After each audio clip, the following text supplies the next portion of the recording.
नमस्कार दोस्तों। इतिहास के पन्नों में कई राजाओं की गाथाएं दर्ज हैं, लेकिन एक ऐसा योद्धा भी हुआ जिसने महलों के ऐश्वर्य को ठुकराकर स्वाभिमान का कठिन रास्ता चुना। जी हाँ, हम बात कर रहे हैं मेवाड़ के मुकुटमणि वीर शिरोमणि महाराणा प्रताप की। एक ऐसा महानायक जिसने अकबर की विशाल सेना के सामने कभी अपना शीश नहीं झुकाया। हल्दी घाटी की वो खूनी जंग, वफादार चेतक की वो बेमिसाल बहादुरी और जंगलों में घास की रोटी खाकर भी अपनी मातृभूमि की रक्षा करने का वो अटूट संकल्प। आज के इस वीडियो में हम महाराणा प्रताप के उसी अदम्य साहस, शौर्य और त्याग के संपूर्ण इतिहास को बेहद गहराई से जानेंगे। अगर आप भी इस महान भारत सपूत की रग रग में जोश भर देने वाली अमर कहानी को देखना चाहते हैं, तो वीडियो के अंत तक जरूर बने रहें। मेवाड़ के मुकुटमणि, अदम्य साहस के प्रतीक और भारत भूमि के महान सपूत महाराणा प्रताप सिंह का इतिहास केवल युद्धों की गाथा नहीं है, बल्कि यह स्वाभिमान, त्याग और अपनी मातृभूमि के प्रति परम निष्ठा की एक अमर कहानी है। जब पूरा हिंदुस्तान मुगल सल्तनत के सामने घुटने टेक चुका था, तब राजपूताना की माटी में एक ऐसा योद्धा उठ खड़ा हुआ जिसने महलों के ऐश्वर्य को ठुकराकर जंगलों की खाक छानना स्वीकार किया, लेकिन किसी विदेशी आक्रांता के सामने अपना शीश नहीं झुकाया। 9 मई 1540 को राजस्थान के कुंभलगढ़ दुर्ग में महाराणा उदय सिंह और माता जयवंताबाई के घर जन्मे इस बालक के रगों में बप्पा रावल और राणा सांगा का रक्त बह रहा था। बचपन में कीका के नाम से पुकारे जाने वाले प्रताप ने अरावली की कंदराओं में भीड़ आदिवासियों के साथ रहकर युद्ध कला, गुरिल्ला रणनीति और तीरंदाजी सीखी। यही भीड़ आगे चलकर उनकी सेना की रीढ़ की हड्डी बने। 1572 में जब प्रताप का राज्याभिषेक हुआ, तब मेवाड़ के हालात बेहद संकटपूर्ण थे। चित्तौड़गढ़ के किले पर मुगलों का कब्जा हो चुका था और अधिकांश राजपूत राजा अकबर की अधीनता स्वीकार कर चुके थे। अकबर अपनी विस्तारवादी नीति के तहत संपूर्ण भारत पर एक छित्र राज्य करना चाहता था, लेकिन महाराणा प्रताप उसके इस स्वप्न के मार्ग में सबसे बड़ी दीवार बनकर खड़े हो गए। अकबर ने महाराणा प्रताप को झुकाने के लिए साम, दाम, दंड, भेद की नीति अपनाई। उसने जलाल खान, मान सिंह, भगवान दास और टोडरमल को दूत बनाकर भेजा ताकि शांति संधि के बहाने प्रताप मुगलों की संप्रभुता स्वीकार कर लें। अकबर का प्रस्ताव सीधा था कि प्रताप मेवाड़ के शासक बने रहें, बस वे मुगल दरबार में हाजिरी दें और अधीनता मान लें। परंतु महाराणा प्रताप के लिए स्वतंत्रता और स्वाभिमान का कोई विकल्प नहीं था। उन्होंने अकबर के हर प्रस्ताव को सिरे से खारिज कर दिया। वे जानते थे कि इस फैसले का अर्थ मुगलों की विशाल सेना से सीधा टकराव था, जिसके पास असीमित बारूद, तोपें और घुड़सवार थे। इसके विपरीत मेवाड़ के पास न तो बड़ा खजाना था और न ही कोई बड़ी सेना। फिर भी महाराणा ने युद्ध का मार्ग चुना, क्योंकि उनके लिए दास्ता के सोने के पिंजरे से स्वतंत्रता का कांटों भरा रास्ता कहीं अधिक गौरवशाली था।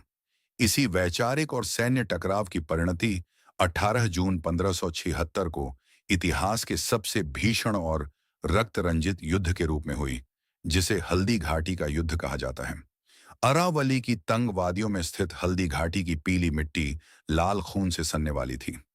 एक तरफ राजा मान सिंह के नेतृत्व में अकबर की विशाल मुगल सेना थी, तो दूसरी तरफ महाराणा प्रताप के जांबाज योद्धा थे।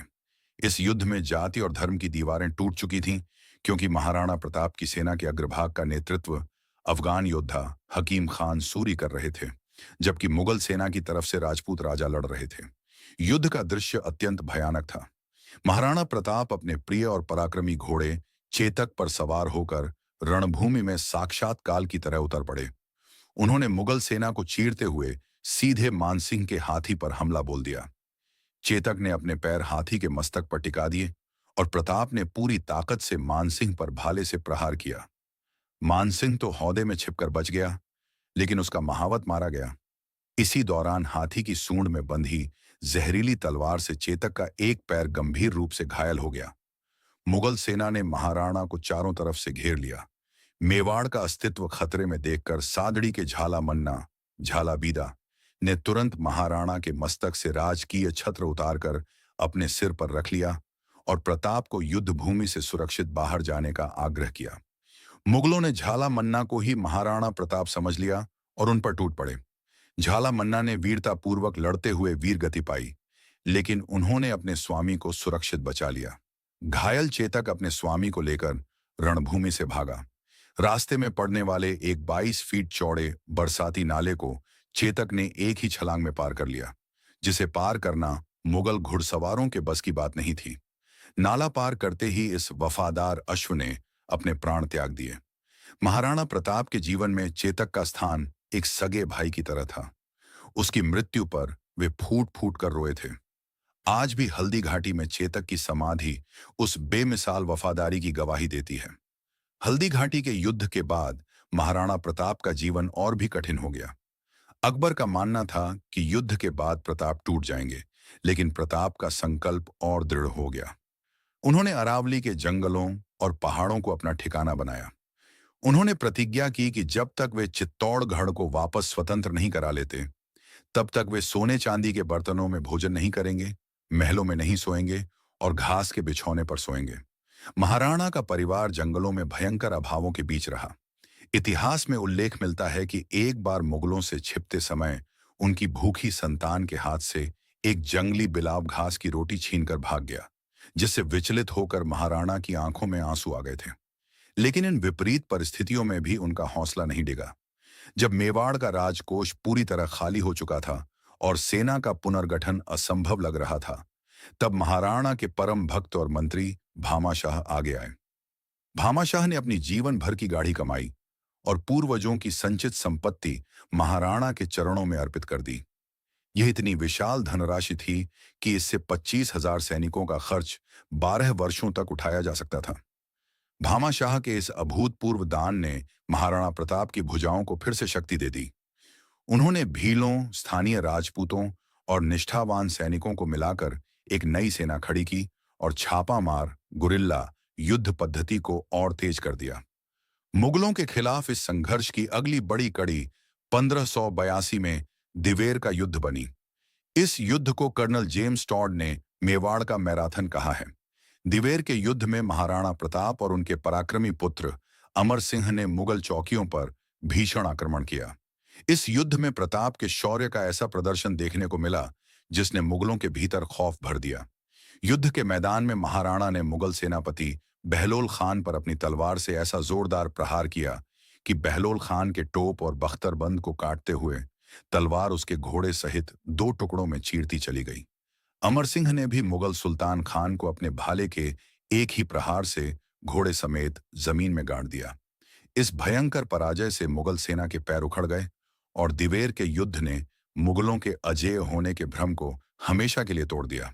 दिवेर की ऐतिहासिक विजय के बाद महाराणा प्रताप ने एक एक करके मुगलों के कब्जे वाली 36 सैन्य चौकियों और किलों पर दोबारा अधिकार कर लिया। उन्होंने कुंभलगढ़, उदयपुर और गोगुंदा समेत मेवाड़ के एक बड़े हिस्से को मुगलों के चंगुल से पूरी तरह मुक्त करा लिया। केवल चित्तौड़गढ़ और मांडलगढ़ ही मुगलों के नियंत्रण में रह गए थे।